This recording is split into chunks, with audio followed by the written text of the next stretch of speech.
नमस्कार दोस्तों। कभी सोचा है एक गीत जिसने इस देश को आज़ादी की आग दी। आज यानी 8 दिसंबर 2025 उसी गीत पर देश की संसद में लड़ाई क्यों हो रही है? कौन सच बोल रहा है, कौन इतिहास को तोड़ मरोड़ रहा है और वंदे मातरम की आड़ में असली मुद्दा क्या छिपाया जा रहा है?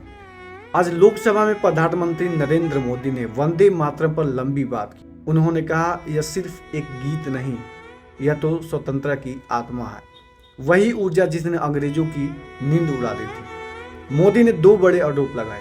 1937 में कांग्रेस मुस्लिम लीग के सामने झुक गई थी। उन्होंने दावा किया कांग्रेस ने गीत के हिस्से इसीलिए हटाए क्योंकि मुस्लिम लीग को आपत्ति थी। और दूसरा आरोप था इमरजेंसी के 100वें वर्ष पर वंदे मातरम का अपमान हुआ। मोदी ने कहा, उस दौर में गीत और राष्ट्र भावना दोनों को दबाया गया। मोदी की बातों में भावनाएं थी, इतिहास था, लेकिन क्या पूरा सच था?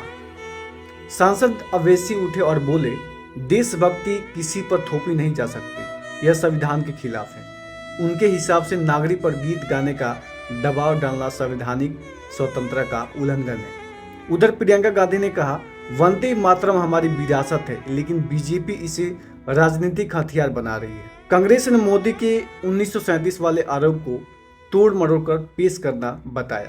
उनका कहना था, उस समय कमेटी ने ऐसा संतुलन इसीलिए बनाया ताकि हिंदू मुस्लिम एकता बनी रहे, आंदोलन कमजोर न पड़े। इतिहास अपनी अपनी किताबों में अलग अलग नहीं था, व्याख्या अलग अलग की जा रही है। क्या सच में आज की संसद में वंदे मातरम का इतिहास दांव पर था, या फिर वंदे मातरम की आड़ में देश के असली मुद्दों को किनारे किया जा रहा था? क्योंकि यही विपक्ष का आरोप है, बेरोजगारी पर बात नहीं, महंगाई पर चर्चा नहीं, किसानों की हालत पर चुप्पी, संवैधानिक संस्थाओं पर सवाल नहीं, लेकिन बहस किस पर? एक गीत पर। मोदी बार बार कहते हैं कांग्रेस ने वंदे मातरम का अपमान किया। विपक्ष कहता है बीजेपी हर मुद्दे को देशभक्ति बना गद्दारी में बदल देती है। सच क्या है? सच यह है कि वंदे मातरम किसी एक पार्टी की बपौती नहीं है। यह उस आज़ादी का प्रतीक है जिसे हासिल करने में कांग्रेस के नेता भी थे, क्रांतिकारी भी थे और हर धर्म समुदाय के लोग भी थे। इस गीत ने अंग्रेजों को नहीं, हमें एकजुट किया।